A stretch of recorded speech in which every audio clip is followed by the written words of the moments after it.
പ്രിയ വിദ്യാർത്ഥി സുഹൃത്തുക്കളെ, August 6 Hiroshima ദിനം ലോകമെങ്ങും ആചരിക്കുകയാണ്.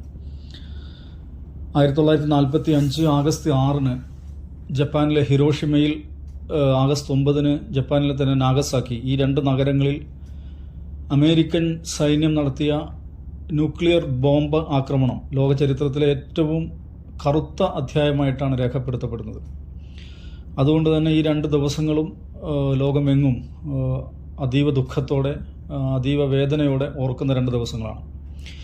ഈ ദിവസത്തിൽ ആ ദിവസത്തെ മുൻനിർത്തി ഒരു പരിപാടി സംഘടിപ്പിക്കാനും, അതേപോലെ ഹിരോഷിമയിലും നാഗസാക്കിയിലും എന്താണോ സംഭവിച്ചത്, സമാനമായ സംഭവങ്ങൾ നടന്നുകൊണ്ടിരിക്കുന്ന ഫലസ്തീനിലെ ഗസയിലെ മനുഷ്യരോട് ഐക്യദാർഢ്യം പ്രകടിപ്പിക്കുവാനും അൽ-ഹറമൈൻ സ്കൂൾ സംഘടിപ്പിക്കുന്ന ഈ പരിപാടി എന്തുകൊണ്ടും പ്രസക്തമാണ്, അഭിനന്ദനാർഹമാണ്. ലോകത്ത് നടന്നുകൊണ്ടിരിക്കുന്ന കാര്യങ്ങൾ, ലോകത്ത് നടന്നു കഴിഞ്ഞ കാര്യങ്ങൾ, നമ്മുടെ ലോകം എങ്ങനെയാണ് സഞ്ചരിക്കുന്നത് എന്നതിനെക്കുറിച്ച് വിദ്യാർത്ഥികൾ ബോധവാന്മാരാവുക, അത്തരം കാര്യങ്ങളെക്കുറിച്ച് അറിവുണ്ടാവുക, അതിൽ നിന്നുള്ള പാഠങ്ങൾ ഉൾക്കൊള്ളുക, തങ്ങളുടെ ജീവിത ബോധത്തിലേക്ക് ആ സംഭവങ്ങളെ സ്വീകരിക്കുക എന്നൊക്കെ പറയുന്നത് വളരെ പ്രധാനപ്പെട്ട കാര്യങ്ങളാണ്. ഹിരോഷിമയിലും നാഗസാക്കിയിലും സംഭവിച്ചത് മനുഷ്യ ചരിത്രത്തിലെ ഏറ്റവും കിരാതമായ, ഏറ്റവും ക്രൂരമായ സംഭവങ്ങളായിരുന്നു.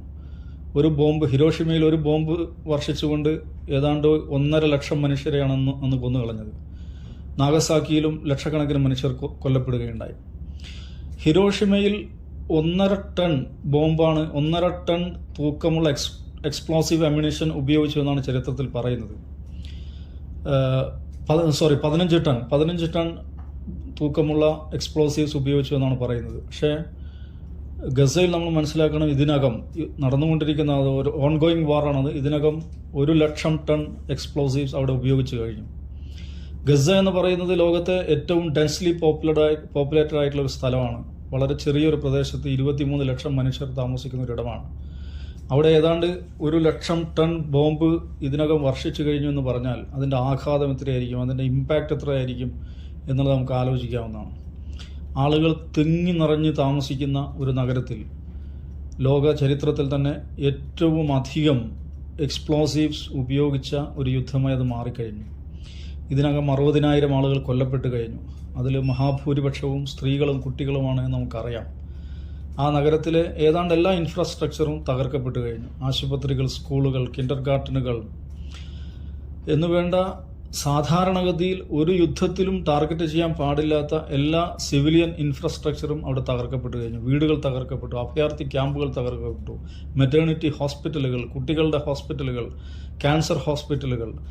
അങ്ങനെ ഒരു സമൂഹത്തിൽ അനിവാര്യമായും നിലനിൽക്കേണ്ട സംവിധാനങ്ങളെല്ലാം തകർത്തുകൊണ്ട് അവിടെ ഭക്ഷണത്തിന് വേണ്ടി ക്യൂ നിൽക്കുന്ന, പട്ടിണി കിടക്കുന്ന മനുഷ്യർക്ക് മേൽ പോലും ബോംബ് വർഷിച്ചുകൊണ്ട് ഹ്യൂമൻ ഹിസ്റ്ററിയിൽ, മനുഷ്യ ചരിത്രത്തിൽ തന്നെ തുല്യതയില്ലാത്ത ആക്രമണവും ക്രൂരതയുമാണ് അവിടെ നടക്കുന്നത്.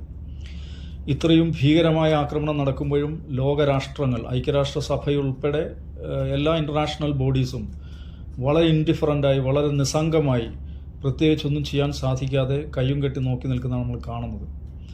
എന്തുകൊണ്ടാണ് ഇസ്രായേൽ എന്ന് പറയുന്ന രാജ്യം ഇത്രയും ക്രൂരമായ, മനുഷ്യന് സങ്കല്പിക്കാൻ പറ്റാത്ത, ഏറ്റവും ദ മോസ്റ്റ് വൈൽഡ് ഇമാജിനേഷനിൽ പോലും സാധ്യമല്ലാത്ത ക്രൂരതകൾ അവിടെ ചെയ്തുകൊണ്ടിരിക്കുന്നതെന്ന് ചോദിച്ചാൽ, ലോകത്തുള്ള വൻ ശക്തി രാഷ്ട്രങ്ങൾ, പ്രത്യേകിച്ച് അമേരിക്ക പോലെയുള്ള ഇന്ന് ലോകത്തെ നിയന്ത്രിക്കുന്ന രാഷ്ട്രങ്ങളുടെ സമ്പൂർണ്ണമായിട്ടുള്ള പിന്തുണ ഇസ്രായേലിനുണ്ട് എന്നുള്ളത് മാത്രമാണ്. അപ്പോൾ നമ്മൾ ജീവിക്കുന്ന ലോകം എന്ന് പറയുന്നത് അത് അനീതിയിൽ, ഇൻജസ്റ്റിസ് അടിസ്ഥാനമാക്കി നിലനിൽക്കുന്ന ഒരു വേൾഡ് ഓർഡറാണ്. അങ്ങനെ ഒരു ലോകക്രമം, അങ്ങനെ ഒരു വേൾഡ് ഓർഡർ നിലവിലുള്ളത് കൊണ്ടാണ് ഇസ്രായേൽ പോലെയുള്ള ഒരു രാജ്യത്തിന് ലോകം നോക്കി നിൽക്കുക, നമ്മളെല്ലാവരും കണ്ടുകൊണ്ടിരിക്കെ ഇങ്ങനെ ഒരു ലൈവ് സ്ട്രീംഡ് ജനോസൈഡ് നടത്തുവാൻ സാധിക്കുന്നത്. മനുഷ്യന് ഏറ്റവും പൈശാചികമായി ചിന്തിക്കുന്ന മനുഷ്യന് പോലും സങ്കല്പിക്കാൻ പറ്റാത്ത തരത്തിലുള്ള അതിക്രൂരതകൾ നടത്തുവാൻ ആ രാജ്യത്തിന് സാധിക്കുന്നത് ലോകരാഷ്ട്രങ്ങൾ, ലോകത്തെ വൻശക്തി രാഷ്ട്രങ്ങൾ അതിനോട് സ്വീകരിക്കുന്ന ഇൻഡിഫറൻറ്റ് അപ്രോച്ച് എന്നതുകൊണ്ട് മാത്രമാണ്. അപ്പോൾ എന്തുകൊണ്ടാണ് അങ്ങനെ ഒരു ഇൻഡിഫറൻറ്റ് അപ്രോച്ച് ഉണ്ടാകുന്നതെന്ന് ചോദിച്ചാൽ, നമ്മൾ ജീവിക്കുന്ന ലോകരാഷ്ട്രീയം എന്നത് ഈ നിലക്കുള്ള അനീതികളെ, ഇൻജസ്റ്റിസ്, അതിനെ പിന്തുണക്കുന്ന ഒരു ലോകഘടനയാണ്. അതുകൊണ്ട് ഫലസ്തീനികൾ നടത്തുന്ന പോരാട്ടം എന്ന് പറയുന്നത് ഇന്ന് നിലനിൽക്കുന്ന ലോകക്രമത്തിനെതിരായിട്ടുള്ള അനീതിയിൽ അധിഷ്ഠിതമായിട്ടുള്ള, അനീതിയിൽ പടുത്തുയർത്തപ്പെട്ട ഒരു ലോകക്രമത്തിനെതിരായുള്ള പോരാട്ടമാണ്. അപ്പോൾ ഇത്രയും ഭീകരവും മാരകവും നമുക്ക് സങ്കല്പിക്കാൻ പറ്റാത്തതുമായുള്ള ഈ ക്രൂരതകളും ആക്രമണങ്ങളും എല്ലാം ഉണ്ടാകുമ്പോഴും അവർ അവരുടെ ഫലസ്തീൻ്റെ സ്വാതന്ത്ര്യം, ലിബറേഷൻ ഓഫ് പലസ്റ്റൈൻ എന്ന് പറയുന്ന അവരുടെ അടിസ്ഥാന മുദ്രാവാക്യം, ആ ആവശ്യം, ആ ഒരു ഡിമാൻഡ്, അതിനെ കൈവഴിക്കാൻ അവർ സന്നദ്ധമായിട്ടില്ല. അവർ സന്നദ്ധമായിട്ടില്ലെന്ന് മാത്രമല്ല, നമ്മൾ മനസ്സിലാക്കേണ്ട കാര്യം 1947 ഇസ്രായേൽ എന്ന് പറയുന്ന രാജ്യം രൂപീകരിക്കപ്പെടുന്നത്. ആ രാജ്യം രൂപീകരിക്കുമ്പോൾ അവിടെ ഉണ്ടായിരുന്ന ദശലക്ഷക്കണക്കിന് മില്യൺസ് ഓഫ് പാലസ്റ്റീൻസ് അവരുടെ വീടുകൾ വിട്ട് അഭയാർത്ഥികളായി പല സ്ഥലങ്ങളിലേക്ക് ഓടിപ്പോയി. അന്ന് ഓടിപ്പോയ ആളുകളുടെ ഇപ്പോഴത്തെ ജനറേഷനാണ് ഗസയിൽ നിന്ന് താമസിക്കുന്നത്. അവരിൽ കുറേ അധികം ആളുകൾ ഗസയിൽ താമസിക്കുന്നു, മറ്റു പല പ്രദേശങ്ങളിലും താമസിക്കുന്നുണ്ട്. അപ്പോൾ 1947 തുടങ്ങിയ ഒരു കോളനൈസേഷൻ പ്രോജക്റ്റ്, ഒരു ഇൻവേഷൻ പ്രോജക്റ്റ്, അതിൻ്റെ തുടർച്ചയാണ് നമ്മൾ കാണുന്നത്. സാധാരണഗതിയിൽ ലോകത്തെല്ലായിടത്തും ഈ നിലക്കുള്ള കോളനൈസേഷൻ പ്രോജക്റ്റുകൾ ഒരു ജനറേഷൻ കഴിയുമ്പോഴേക്ക് നോർമലൈസ് ചെയ്യപ്പെടുക എന്നുള്ളതാണ് നമ്മൾ സാധാരണ കാണാറുള്ളത്. പക്ഷേ പലസ്തീനിൽ നോക്കൂ, ഇപ്പോൾ അവിടുത്തെ 3ാമത്തെ ജനറേഷനാണ് അവിടെ താമസിക്കുന്നത്. അപ്പോൾ ഓരോ ജനറേഷൻ കഴിയുമ്പോഴും, ഓരോ കൊല്ലം കഴിയുമ്പോഴും, ഓരോ സന്ദർഭം കഴിയുമ്പോഴും, ഓരോ ഡെക്കേഡ് കഴിയുമ്പോഴും ഫലസ്തീൻ മൂവ്മെൻ്റ് എന്ന് പറയുന്ന, ഫലസ്തീൻ ലിബറേഷൻ മൂവ്മെൻ്റ് എന്ന് പറയുന്ന ആ ഒരു വികാരം, ആ ഒരു ഫീലിംഗ്, അത് കെടാതെ സൂക്ഷിക്കുക എന്ന് മാത്രമല്ല, അത് കൂടുതൽ ഇൻറ്റൻസീവായിട്ട്, കൂടുതൽ സ്ട്രോങ് ആയിട്ട് അടുത്ത ജനറേഷനിലേക്ക് കൈമാറുവാൻ, അത് കൈമാറി കൊണ്ടുപോകാൻ ഫലസ്തീനികൾക്ക് സാധിക്കുന്നു എന്നുള്ളത് വളരെ ശ്രദ്ധേയമായിട്ടുള്ള കാര്യമാണ്. ലോകത്ത് പല സ്ഥലങ്ങളിലും കോളനൈസേഷൻ എന്ന് പറയുന്നത് ഒരു തലമുറ കഴിയുമ്പോഴേക്ക്, ഒരു തലമുറ തീരുമ്പോഴേക്ക് അത് നോർമലൈസ് ചെയ്യപ്പെടുക എന്നുള്ളതാണ് നമ്മൾ കാണുന്നത്. പക്ഷേ ഫലസ്തീനികൾ അതിനെ സമ്മതിക്കുന്നില്ല. അവർ ജനറേഷൻ ടു ജനറേഷൻ ആ ഒരു ഫീലിംഗ്, ആ ഒരു spirit, Palestine, liberation of Palestine എന്ന് പറയുന്ന ആ സ്പിരിറ്റ് കൈമാറി പോകുന്ന നമ്മൾ കാണുന്നത്. എത്ര നമുക്ക് ചിന്തിക്കാൻ പറ്റാത്ത, നമ്മളുടെ ഒരു ഇമാജിനേഷനിലും സാധ്യമല്ലാത്ത അഡ്വേഴ്സ് സിറ്റുവേഷനിലാണ് അവർ ജീവിക്കുന്നത്. നമുക്കത് ചിന്തിക്കാൻ പറ്റില്ല. എങ്ങനെയാണ് അവർ സർവൈവ് ചെയ്യുന്നത് നമുക്ക് ചിന്തിക്കാൻ പറ്റില്ല. കാരണം പട്ടിണിയാണ്, ഭക്ഷണമില്ല, ബേസിക് നീഡ്സ് ഒന്നും മീറ്റ് ചെയ്യാനുള്ള ഒരു സന്ദർഭവും ഇല്ല. അങ്ങനെ ജീവിക്കുന്ന ഒരു ജനതയാണ് കാലങ്ങളായി അവർ. അവർക്ക് മേലാണ് ടൺ കണക്കിന്, 1,00,000 ടൺ എക്സ്പ്ലോസീവ് അമ്യൂണിഷൻ ഈ ഫൈറ്റർ ജെറ്റുകളെല്ലാം പോയിട്ട് അവിടെ ഇട്ടിരിക്കുന്നത്. അപ്പം അങ്ങനെയുള്ള ഒരു സിറ്റുവേഷനിൽ എങ്ങനെയാണ് സർവൈവ് ചെയ്യുക എന്നുള്ളത് നമ്മൾ ആലോചിച്ച് നോക്കിയാൽ നമ്മളുടെ ഒരു ലിമിറ്റഡ് ഇമാജിനേഷൻ വെച്ചിട്ട് അത് മനസ്സിലാക്കിയെടുക്കാൻ പറ്റില്ല. പക്ഷേ അവരത് സർവൈവ് ചെയ്യുന്നു, അവർ പോരാടിക്കൊണ്ടിരിക്കുന്നു. അവരുടെ ആ സ്റ്റഡ്ഫാസ്റ്റ്നെസ്, അവരുടെ ഒരു സ്റ്റബോൺനെസ്, അവരുടെ ഒരു കരുത്ത്, അവരുടെ ബലം, അതിനെ ദുർബലപ്പെടുത്തുവാൻ ഇസ്രായേലിൻ്റെ ആക്രമണങ്ങൾക്കൊന്നും സാധിച്ചിട്ടില്ല എന്ന് നമ്മൾ കാണണം. അപ്പോൾ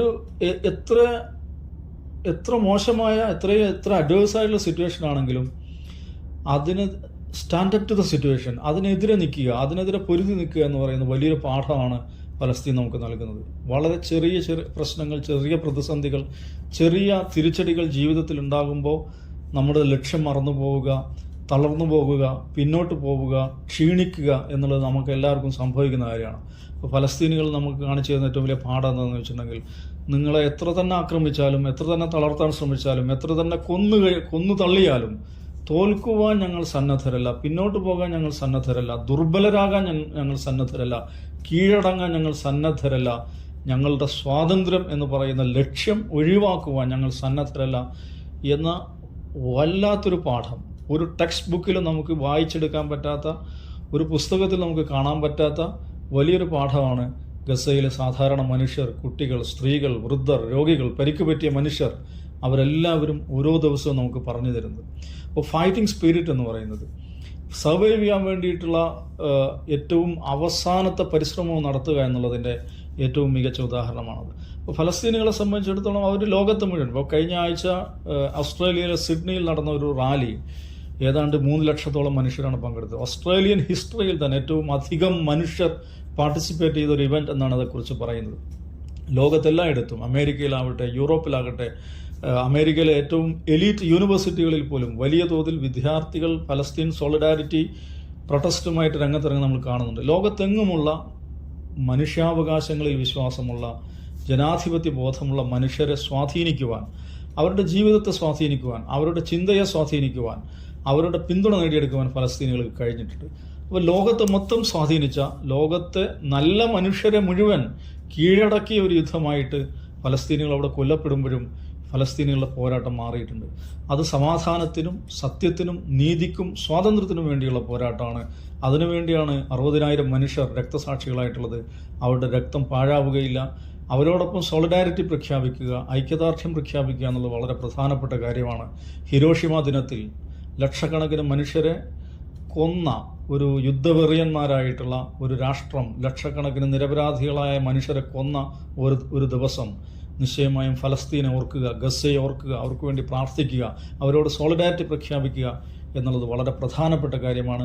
അത്തരമൊരു ഇവൻറ്റ് സംഘടിപ്പിക്കുവാൻ മുൻകൈയെടുത്ത അൽ ഹറമൈനിലെ ഇതിൻ്റെ സംഘാടകരെ അഭിവാദനങ്ങൾ നേർന്നുകൊണ്ട് ഞാൻ അവസാനിപ്പിക്കുകയാണ്. All the best.